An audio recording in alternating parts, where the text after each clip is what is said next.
Buenas! Eu tô aqui com o Danilo Costa e com o Martini. Sou eu. Daniel Martini. Daniel Martini, James Bond. Obrigado por ter aceitado o convite aqui. Mais uma vez, uma honra. Nós vamos falar sobre o Castlevania que virou...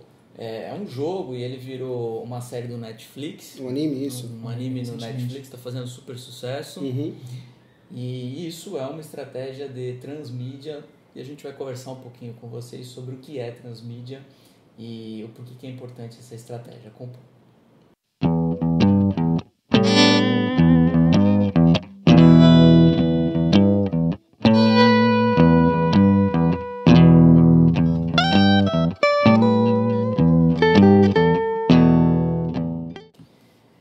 Então, para falar como o fato do jogo Castlevania estar indo para a Netflix em um anime, em um formato diferente, isso é uma estratégia de transmídia, né? E as pessoas confundem um pouco o transmídia com multimídia, né? Ou seja, você tem ali a mesma peça. Qual que é a diferença? A diferença é que você tem um filme e esse filme pode ser adaptado para diversas mídias. Então, por exemplo, a televisão, para o cinema, para o celular, ou para livros e assim por diante. Mas a mesma história, quando é a mesma história no mesmo formato, a gente está falando de uma estratégia multimídia. Qual que é a diferença do transmídia? No transmídia, na verdade, você pega cenários, você faz recortes e a história que passa num filme, ou numa televisão, ou no livro, ela pode ser diferente. São complementares. Complementar ao cenário em que se envolve aquela história. Como, vamos dar um exemplo aqui, Harry Potter, vamos supor. Sim. O Harry Potter, você tem lá um cenário, aquele cenário onde vivem os bruxos e toda aquela história, e de repente você tem um filme que é a história do Harry, e de repente a empresa resolve lançar um gibi que é a história de um amigo do Harry que ele conheceu, ou de um dos personagens, a história do início do personagem, enfim. Você pinça trechos daquela história e desenvolve isso dentro de um cenário que a gente chama de transmídia. E isso para as marcas é um baita negócio, né?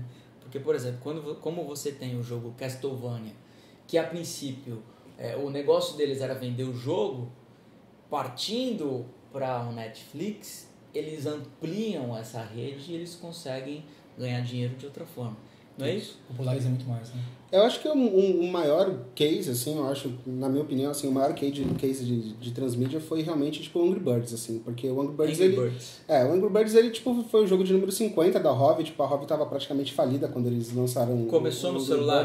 Começou no celular, exatamente. Ou começou no computador? Não, veio no celular. Começou no celular e depois disso, assim, quando eles viram que fez um sucesso, depois de várias histórias que eles fizeram dentro do próprio celular, o fato deles terem virado brinquedo foi o que realmente mais deu lucro para a empresa, né? E depois de brinquedo, tipo, ele realmente virou desenho, e depois de desenho, tipo, ele acabou virando filme, né? Tipo, tem um filme agora recentemente lançado do Angry Birds. Então, acho que para mim, tipo, na minha opinião, esse é o maior caso de transmídia que a gente pode falar hoje, porque o fato dele ter saído da mídia original dele para outra mídia foi o fato que deu mais dinheiro para a empresa.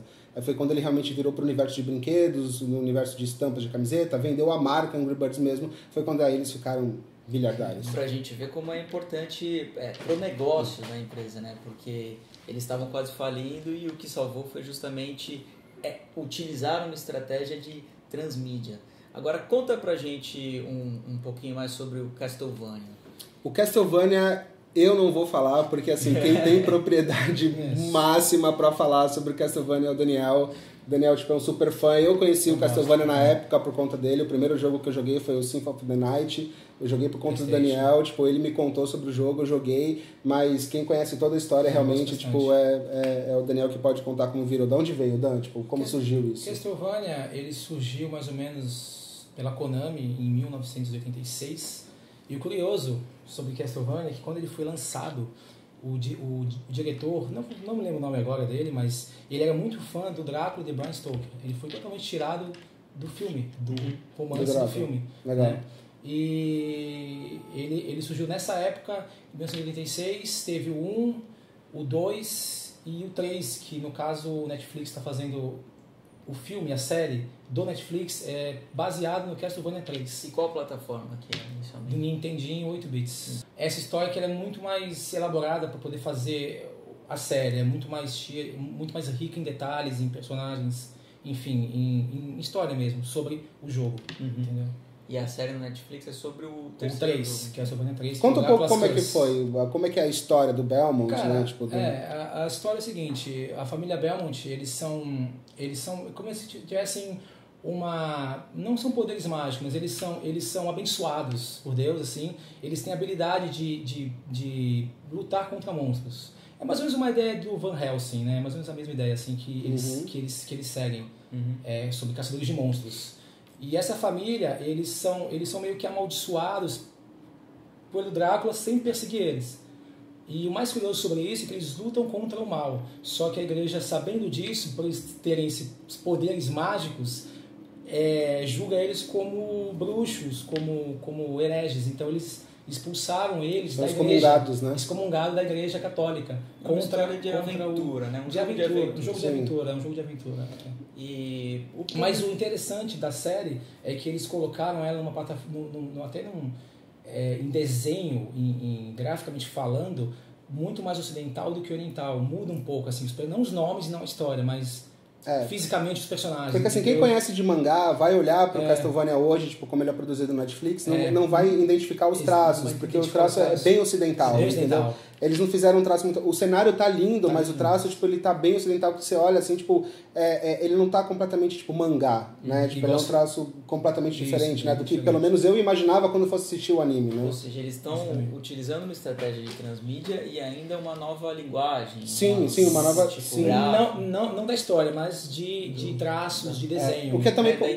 Da identidade visual. Diferente do jogo, né? Porque também é bem diferente do jogo. Então, isso foi legal até, porque, tipo, eu acho que... maior massa, né? Assim, mas eu acho que a falta de qualidade permitiu com que eles fizessem, tipo, muitas cenas de ações, assim, tipo, muito legais, assim, né? Tipo, porque os demônios, quando eles invadem a Terra, vão deslacerando, tipo, todo mundo, né? E assim, tipo, é sem censura, né? É sem censura, né? Tipo, eles vão voando, então voa a tripa, tipo, é uma coisa, assim, tipo, absurda. Então, acho que essa falta de qualidade, de perfeição no desenho, permitiu com que eles fizessem, tipo, realmente cenas de muita ação. Não é uma crítica, tá? Simplesmente é um traço diferenciado. Sei. É algo assim que quem é público-alvo é adulto. Sim, 100% adulto. 100%. E pra gente fechar rapidamente, por que vocês acham que escolheram o Castlevania pra virar série na Netflix? Sinceramente, cara, foi uma surpresa. Eu até comentei com eles sobre isso, porque tem tanto jogo muito mais popular de falar sobre. Pra mim foi uma surpresa. E de repente é uma estratégia da marca até... Porque assim, eu não sei te falar. Mas será que foi porque o Kojima saiu da Konami? Não sei.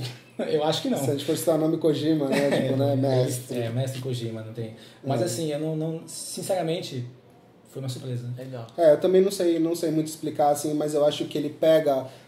eu vejo a Netflix, ela batendo muito, pelo menos na nossa idade, assim, tipo, geração Y, assim, tipo, que... nasceu vivendo uma coisa, por exemplo, tem várias séries que a Netflix utiliza elementos de RPG, já não é o primeiro, né, que ela utiliza, e ela utilizou grandes sucessos dos anos 83, 84, então ela pega esses sucessos de 80, 90 e tentam replicar hoje, porque eu acredito que a Netflix, ela entende que o povo que consome hoje, né, tipo, realmente viveu naquela época, então eles vão resgatar tudo que era sucesso naquela época para trazer para a época de hoje, porque realmente, tipo, a nossa idade hoje é a idade que começa a consumir, ter grana para pagar, tipo, assinar o Netflix, assistir e se espelhar nesse tipo de filme, ou de série, esse resgate, tipo, ele resgata... O Stranger Things, o Stranger Things eu acho que é o maior exemplo que a Netflix deu nisso, porque, tipo, ela acertou, foi anos 80 total, eles começam jogando D&D, enfim, então acho que isso foi bem um acerto 10/10 da Netflix. Legal. Show! Você gostou do vídeo? Dê seu curtir, inscreva-se no canal e acompanhe os próximos. Valeu!